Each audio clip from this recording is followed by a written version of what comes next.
Hello everyone and welcome back to the channel.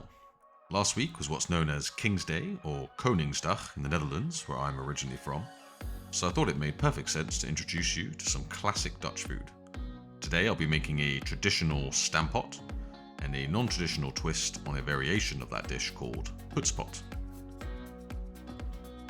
When it comes to the Netherlands, for such a small country it actually has a very strong identity.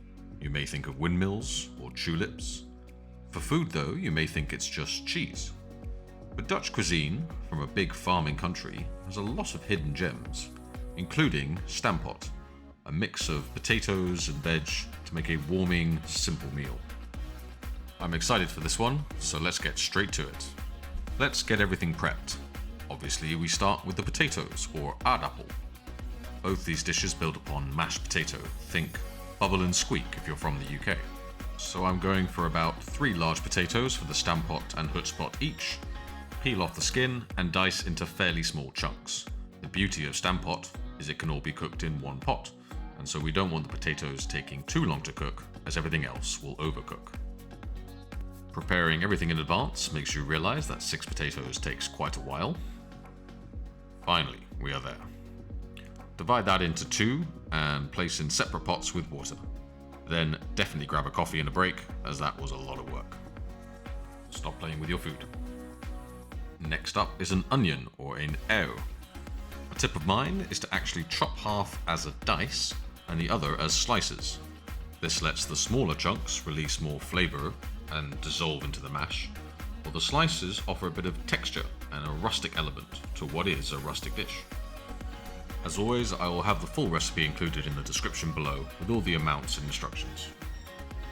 With our onion sorted, the last thing we need for the stampot is kale, or boerenkool.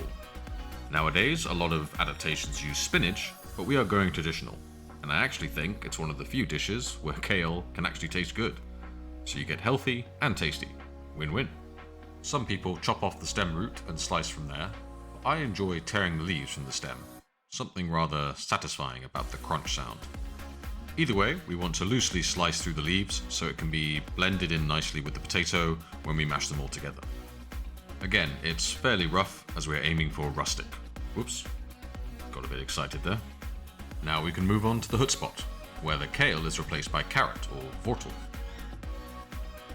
These are going to be boiled with the potatoes, so again we peel and then chop into fairly small chunks.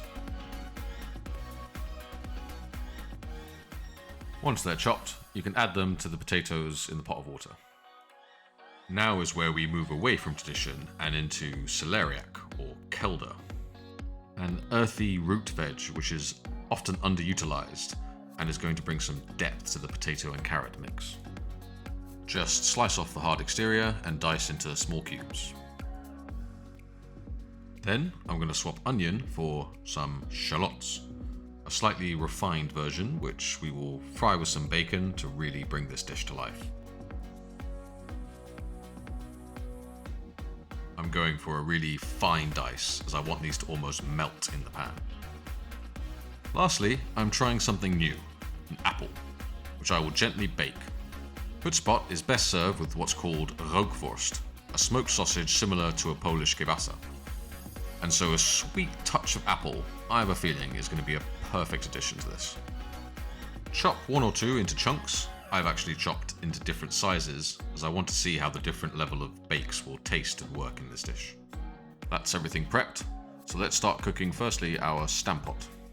Into the saucepan with our potato goes the onion and kale. That is not going to fit, bear with me. That's better. Using your Dutch oven, see what I did there? Just me? Okay. Anyway, ensure there is enough water and season with some salt and 2 or 3 bay leaves. A handy tip is to tie them together so they are easy to fish out at the end. Add a touch of black pepper, bring the water to the boil, and let it simmer for 15 minutes or so until the potatoes are done. Once the potatoes come apart like this, you can switch off the heat and all the cooking is done. It's really that simple. Drain everything off, remove the bay leaves, and place back in the pot to steam dry for a few minutes. As we are going traditional, we need to use a good old-fashioned masher, to stamp everything together. This is a stampot after all. The final touch is to add a few pieces of cold butter, mix it together and taste for seasoning.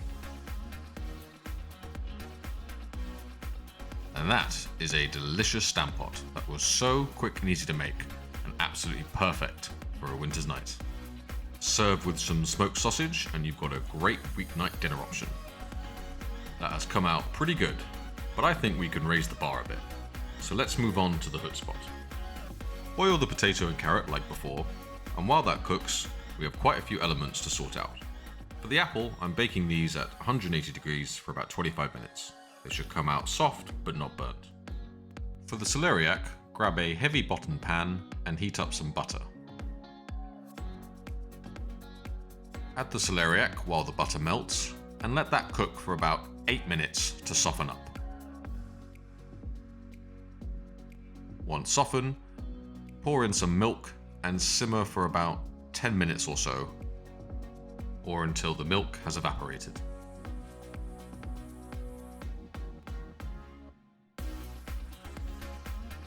If the celeriac is not quite cooked through, pour in some more milk and cook for a little bit more. Next up is the shallots and bacon. Melt some more butter. That's right, we're not going for low fat here, we're going for outright delicious. Fry the shallots in the butter for a good 5 minutes or so, and when they've taken on some colour, let's add the bacon. I prefer lardons for this, as I want nice thick pieces for extra taste. Let the bacon crisp up, and then we can move on to something that I add to all my mashes for a better texture and taste: infused cream. Gently warm some double cream with the bay leaf for about 10 minutes, taking care not to let it boil. And that's all there is to it. But now to complete our refined Hutspot, I'm going to fry the Roquefort instead, to try and elevate it further. A few minutes in some oil should give it some nice caramelization. Beautiful. I have a feeling this may just top the Stamppot. To make our Hutspot, I'm using a ricer this time for a finer mash. This will press the potato and carrot much more consistently than the old-fashioned masher.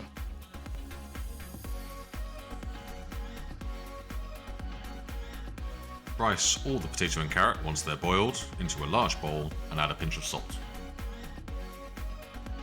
Next to go in is the celeriac.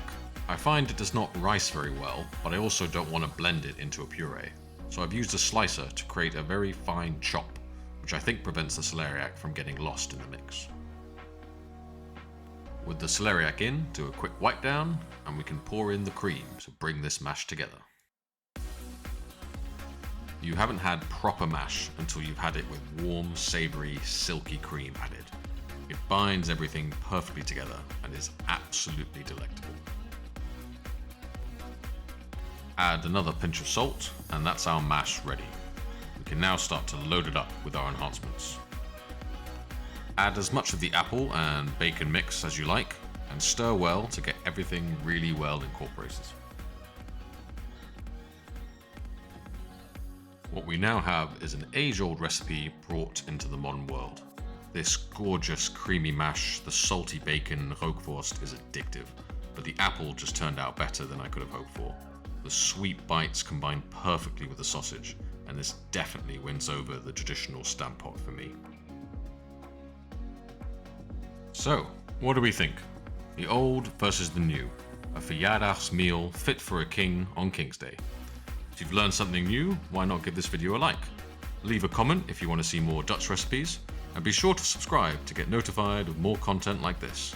Until then, eet smakelijk, and may the zen be with you.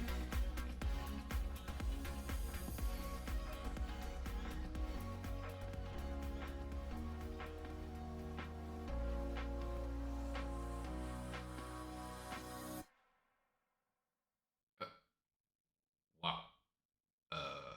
Never seen that before.